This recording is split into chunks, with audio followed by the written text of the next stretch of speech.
Hi, I just wanted to give you a small update on my plans for this month of October. Many of you know that every October, that is every year, around this time, I try to focus on scary or creepy content for my channel.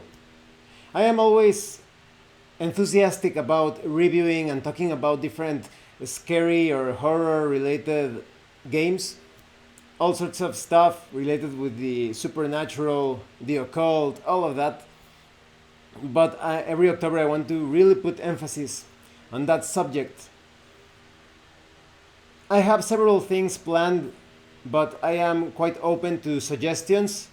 In fact, I would appreciate it if you could suggest some topics related to role playing games or fiction that maybe you should talk about this aspect of horror role playing games, or maybe you should give some tips about that, or how would you handle this or that, etc.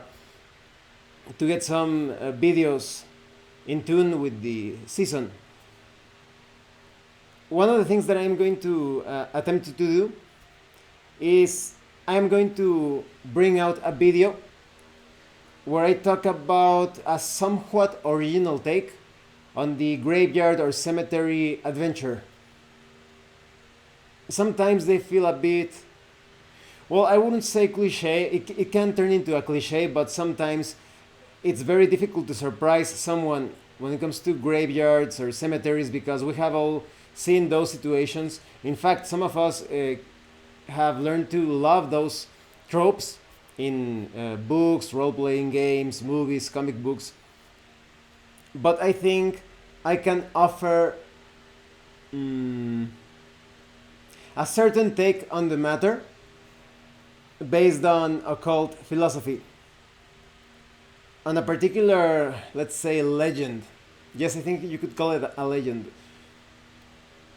One thing that I am thinking about is that maybe I should update some of my former scary content videos, the ones that had really, they didn't have good quality when it comes to audio. Well, this compared to my current videos, there is always room for improvement, but those videos were really low in terms of audio quality. So maybe I should bring out new videos telling those old stories. I will attempt to do that. And in this particular video, I am going to, I guess you could say, give some tips and advice on how to handle occult situations in role playing games, but specifically that feel a bit more realistic. That is, giving them a more occult philosophy approach, comparing it to real life situations, because using the occult in role playing games is not that hard if you are playing a sort of high fantasy or even, let's say, medium fantasy sort of adventure or campaign, because the sky's the limit. You can do whatever you like with all sorts of occult elements. But when it comes to trying to give them a more realistic approach, throughout the years playing with different people, some people handle it really good, in my opinion. Some others simply have no idea what the occult is. So with this video, I hope I will be able to provide some tools that you can use in your occult role-playing games. Okay, let's get started. Let's talk about some negative stereotypes related to the occult. When it comes to the occult philosophy itself, that's what it is. It is a philosophy. It's closer, I would say it's closer to a science, but there are some things that really are not scientific. So I think you could say it's a combination of art and science. Some people think that the occult is a sort of like a religion, but I think this misconception came from the fact that all religions use the occult for to push their agendas, their doctrines and dogmas. That's the reason why they sometimes attempt to exorcise places or people, and they try to to use a certain idol, a messiah or a prophet or something, to attempt those exorcisms, but they use other words, other methods, in order to deceive people into thinking that their idols, their objects of worship, are the ones that are causing the purifying effect. So, for example, let's say a religion worships Mickey Mouse, and you have like this house that is haunted, and they say, by the power of Mickey Mouse, I will cleanse that house. And then they start to, if they are only saying, by the power of Mickey Mouse, the power of Mickey Mouse compels you, or something like that, it's not going to work, because the entities that are supposedly haunting that house or that any sort of structure area, well, they couldn't care less about any dead cultist or dead cult leader that you are trying to portray or express as this sort of omnipotent power. And that's why many cults and religions and sects, they always try to mix their names of their idols, their messiahs, their prophets, with some real effective principle of the occult. So, for example, if you use like the term God, or even more obscure words that I won't mention because they are delicate information, let's say, some terms that really bring out some sort of, what would you say, some sort of psychic phenomena from within us, and then those things will have an effect on the situation according to occult philosophy. But like I said, if they use the names of the idols or the prophets or the messiahs just by themselves, that's when you get all sorts of silly things happening, that the entity laughs at them, and you can see this in fiction, of course, and in so-called realistic cases. You see that the cross is useless because it has a certain idol in the front, and the cross ends up turned upside down and all of that, because those messiahs, those prophets, those idols have no power whatsoever. So that's why religions have to rely on the principles of occult philosophy, which is kind of like the real effect, the real power behind their methods. It's as if you took a gun. Imagine that you took a gun, and the gun, obviously, if you take care of your gun, if it is well maintained, it's going to shoot effectively. But religions usually place like let's say like a sticker and of their idol, let's say, and they say the gun shoots because it has this sticker of our messiah. But if you remove the sticker and you try to shoot the gun by itself, you see that the gun shoots by itself. It needs no prophet, no messiah. This is just like I said, like a metaphor, or a sort of, yes, like an example, somewhat comical example of that there is a real underlying force, according to occult philosophy, that does not need any dogma or doctrine or idol or messiah or saint to work. So that's one negative stereotype of the occult. It is not a religion, it is an occult philosophy. You could say it's kind of like martial arts.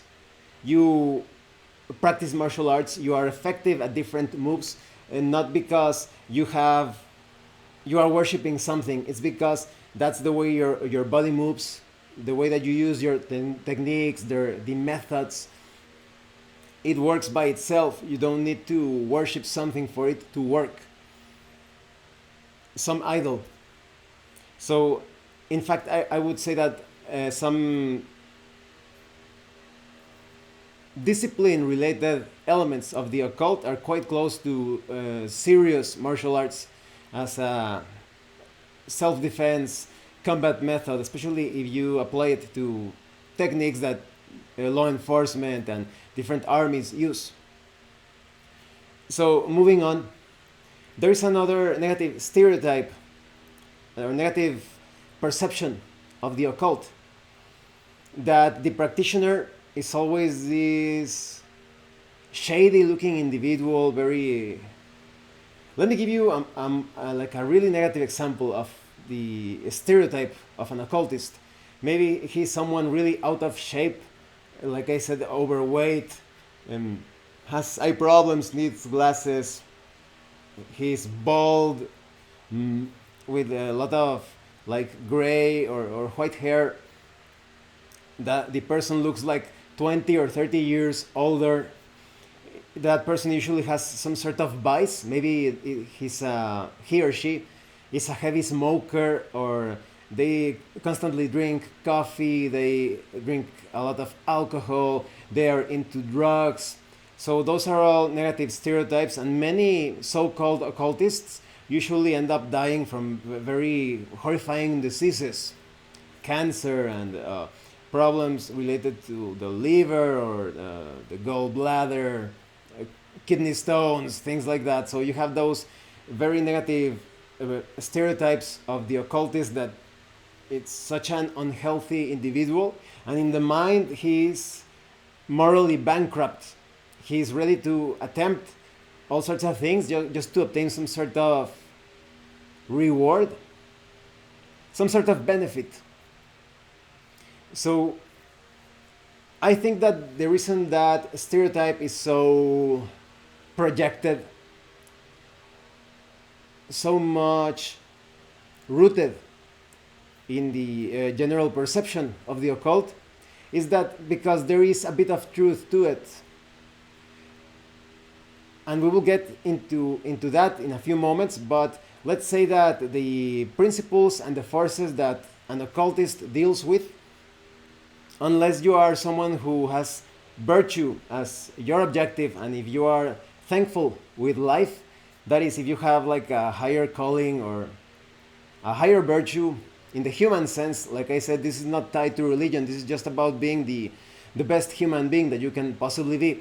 But you also have the bravery, the daring to attempt some things that are prohibited or considered taboo by religions, the governments, corporations, etc. So very few people actually manage to have that balance of light and darkness. I think that's the exact point where true goodness is achieved, when you are master of your light and darkness, when you are master of your love and hate.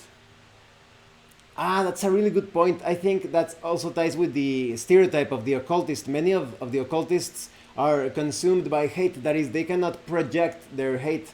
They do not have like well, it's very difficult to put it like that, but I can't think of any other term. Like, just like you will try to develop or develop or cultivate or nourish a divine love, I think, and that's my personal take on things, I think that you should also have like a divine hate. You should be able to hate your enemies in complete tranquility, in happiness even. So I think many people, because they are in conflict with their love and their hate, they swallow all that poison instead of projecting it, letting it flow. So if there is a bad person and you hate that person, in my personal opinion, I would say that just let that hate flow. It sounds kind of like the dark side, no, like in Star Wars. But you could say that Star Wars has been used for political means. But taking a look at reality away from fiction, as how things are in nature, in order for you to survive, you need to be as lethal and aggressive as possible against your enemies. And many of you know how things can develop, considering our present times that are quite chaotic. Depending on the different parts of the world where you are living, the world is going through some rough moments. But anyone who has survived confrontations, who has really survived and thrived in violent situations, and is not waiting for others to do the fighting for him or for her, you know that you really need to hate your enemy effectively, just like you love your friends and family, you need to hate with great tranquility.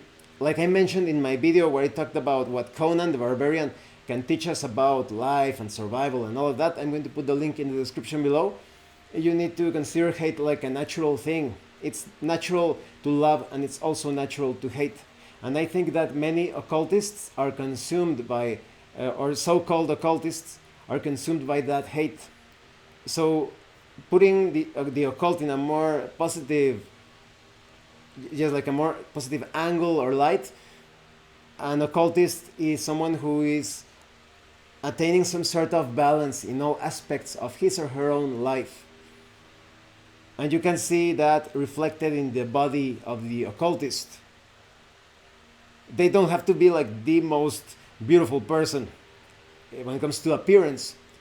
But when you take a look at that person's philosophy and you see that that person, that's one interesting aspect of the occult. If you take a look at different occult traditions in different parts of the world, those that supposedly, and I really hate that term, but those that supposedly reach some sort of enlightenment, you know that many have been using that term in very nefarious ways. Illuminati, sorry. So, but those that are reaching towards that light, their bodies are kind of like benefiting from their philosophy. It's philosophy having an effect on the material world. So yes, you could look at the occult in a more positive way. But like I said, I want to give you tips and advice on how to handle the occult in role-playing games. How come the occult is always related to creepy things, terrifying things even, nightmarish situations? That's because the occult is a sort of denomination or categorization for everything that lies hidden. And we as humans, we are not used to things that don't appear in our everyday lives. They surprise us.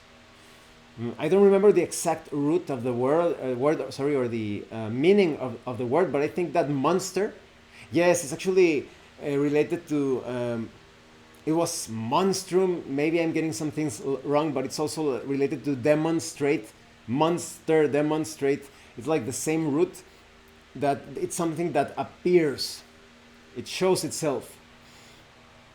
So when it comes to the occult, the occultists are always trying things out, taking principles, things that are subtle, that are unseen, and trying to see if there is some sort of effect.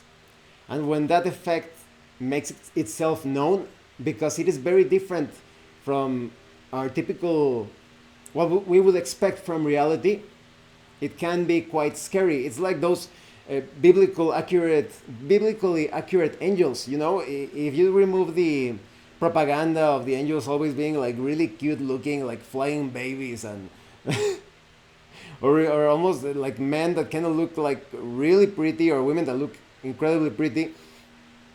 Many angels described in different religious texts, they appear, well, to be quite frank, they appear quite monstrous. Just take a look at some videos, right? Type biblically accurate angels. For those of you that haven't read all of the different texts from different traditions, and you will see what I am talking about. So that's why the occult is so useful for horror-related adventures and campaigns, because there's always a possibility of bringing out something horrifying that you would see in a Lovecraftian tale. And how does the occult differ from your typical high fantasy magic? If you want to run an adventure or a campaign in a more realistic way, the effects of the occult are not that obvious, but seem almost inescapable when they take effect, when they they bring out some sort of manifestation. So for example, in a high fantasy game, let's say you're playing Pathfinder with occult adventures, you're going to get all of these crazy magical effects, creating weapons out of some sort of energy or some sort of discharge that has real tangible perhaps even mass to it or force. But when it comes to a more subtle approach, a more realistic approach concerning occult philosophy, the different ceremonies, rituals, operations, they take so much time and so much effort and very specific ingredients and materials and almost like laser accurate pinpoint a type of mental focus. If any of those things are flawed, there won't be any effects. But when, according to occult philosophy, when it actually happens, you start to see many changes happening throughout your life or the lives of others. You see how these principles, these powers, are very much used by everyone that is in a sort of position of power. Just take a look at the United States dollar. All of those symbols associated with a certain organization. Freemasons! Sorry. In fact, I am going to put a very interesting video. If it hasn't been taken down, I'll see if I can find it in Odysee. That movie was created, directed by someone who used to belong to that organization in order to tell people about their treachery, and he got murdered. It was just after World War II. Very delicate subjects. Remember that I have a backup channel in Odysee. If anything happens to this video or this channel, my backup channel is in Odysee. I'm going to put the link in the description. But yes, definitely watch that movie to see how certain things related to politics, the economy, pharmaceuticals, and all of that, how they work.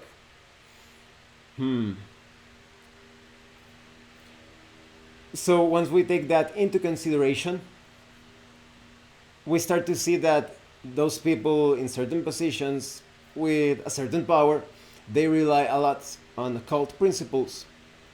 So in your adventures and campaigns, when the characters, the non-player characters or the player characters are using some sort of occult procedure, some process, the effects are not going to be immediate. Maybe there will be some subtle signs like the sound of laughter when they are attempting the operation. Maybe they actually get some sort of mental message. Maybe they see some strange shapes. All of those ambiguous and not well defined things that different paranormal investigators are supposedly catching with their equipment, that they use this camera or this device and they cannot explain this phenomena. And so handling in a semi-realistic way the rituals, the ceremonies, in most cases they almost look like some sort of artistic performance, like a play in a stage. But suddenly, if they carried out a ceremony related to a particular, let's say they want to curse someone or they want to protect someone, and suddenly the life of that cursed person starts to take a downward spiral turn to perdition, suffering all sorts of problems related to money and health and all of that. Well, you could think that maybe in that case the ceremony was a success. But it's also the other way around. If the ceremony was carried out to protect someone and suddenly that person's life becomes so much better and it starts to, yes, like things start to fall into place, maybe the operation was a success as well. But there are also traps and unlawful ways in which an occultist could proceed in those operations. The occultist that starts to make pacts and falls into idolatry, worship, it's effectively turning the so-called path of the occult into a religion. That's when there is a price to pay for that. You know that there are many. Well, let's mention the most stereotypical sort of operation. Now, anything related to voodoo. I love that voodoo that you do.